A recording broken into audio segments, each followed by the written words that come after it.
Welcome, fans of flip clocks. Today we're going to look at a Panasonic RC-7021. This was brought to my attention by a member of flipclockfans.com. They had a problem with their clock. So one of the quickest ways to find out about a clock or see what it looks like is to go on eBay, and the listing will be in the description below.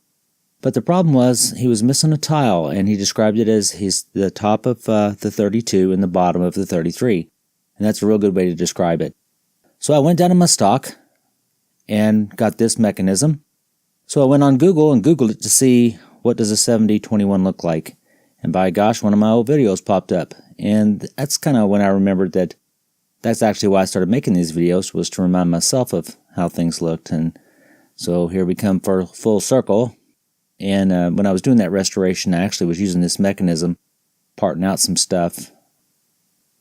When you're trying to figure mechanisms out anyway, what you want to look at is different characteristics, like where the light is, where the tines are, or what they look like.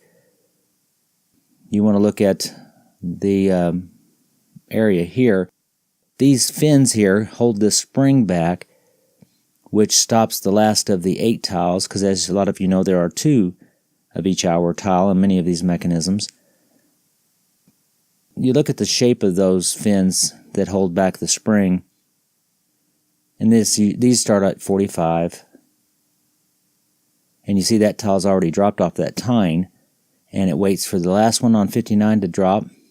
And so you look at those characteristics. You also want to look at over here on this alarm setter, you see where the AM's located. You see the size and shape of the indicator there. You see the general font of the different letters and of the numbers there. And you also look and see, well, where's the Japan? So most of these mechanisms were made in Japan. And that's a unique one because it's small and it's off to the right. A lot of times it's in the center, a little bigger on the zeros, or on the 10, or on the 11. So you can just look at other characteristics, the ungodly color of the PM numbers over here. And so we're pretty sure this is the mechanism. So we're going to look and see if we got the tile the fellow needs, and we get to this place and we'll see what in the world is going on here. And you see the horror. Someone has cannibalized this. What I've got going on here is I actually tried to fix that. This was a broken tile. It fixed, but it just looks horrible. And then some of those other tiles I'm missing because we cannibalized them. So the question is, do we have his tile? And we do. There you see the top of the 32, which is also the bottom of the 33. So that's the one this guy needs, and we're going to help him out.